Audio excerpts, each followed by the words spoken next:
കിടിലൻ രുചിയുള്ള ഒരു അഫ്ഗാനി ചിക്കൻ ഉണ്ടാക്കിയുള്ളൂ. വളരെ പെട്ടെന്ന് ഉണ്ടാക്കിയെടുക്കാൻ വഴറ്റേണ്ട ഒന്നും ആവശ്യമില്ല. അപ്പോൾ ഒരു ചെറിയ സവാള എടുത്തിട്ടുണ്ട്. ഇതിലോട്ട് 2 പച്ചമുളകും കുറച്ച് ബദാമും ഇട്ട് പിന്നെ കുറച്ച് പുതിനയുടെ ലീഫും കൂടി ഇട്ട് കൊടുക്കാം. ഇനി ഇതാ ഇഞ്ചി വെളുത്തുള്ളി പേസ്റ്റ് ഓരോ ടീസ്പൂൺ ചേർത്ത് കൊടുത്തിട്ടുണ്ട്. പിന്നെ മല്ലിയില നമുക്ക് ചേർക്കാം, അതൊരു കൈപ്പിടി നിറയെ ചേർക്കണം. പിന്നെ തൈര് നമ്മൾ 3 ടേബിൾ സ്പൂണെങ്കിലും ചേർക്കണം. പിന്നെ ചെറിയ ജീരകം 1/2 ടീസ്പൂൺ, ഗരം മസാല 1 ടീസ്പൂൺ. നല്ല തിക്കായിട്ടുള്ള ക്രീം ഉണ്ടെങ്കിൽ മാത്രം 1 ടേബിൾ സ്പൂൺ ചേർത്തിട്ട് നന്നായി അരച്ചിട്ട് ഇതാ ചിക്കനിൽ ചേർത്ത് വെച്ചിട്ടുണ്ട്. ഇനി ഇതിലോട്ട് ഉപ്പും കുറച്ച് ചെറുനാരങ്ങയുടെ നീരും പിന്നെ കസൂരി മേത്തിയും ഇതിലേക്ക് ചേർത്ത് കൊടുത്തിട്ട് നന്നായിട്ടൊന്ന് മിക്സാക്കി എടുക്കാം. ഇനി പാനിലോട്ട് ഇതാ കുറച്ച് ബട്ടർ ഇട്ടിട്ടുണ്ട്. ബട്ടറോ നെയ്യോ ഓയിലോ എങ്ങനെയും ചേർത്ത് നമ്മൾ ഇതിലിട്ടിട്ട് ഒന്ന് പൊരിച്ചെടുക്കാം.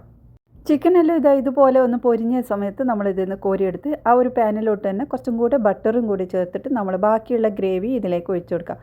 പിന്നെ കുറച്ചും കൂടെ വെള്ളം മിക്സിയിലോട്ട് ഒഴിച്ച് അത് ഒഴിച്ചിട്ടുണ്ട്.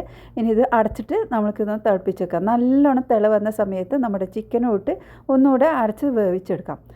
ചിക്കനെല്ലാം വെന്ത് റെഡി ആയിട്ടുണ്ട്. ഈ ഒരു സമയത്ത് 1 ടേബിൾ സ്പൂൺ ക്രീം ചേർത്ത് കൊടുക്കാം. പിന്നെ കുറച്ച് ഷുഗറും ചേർത്തിട്ടുണ്ട്.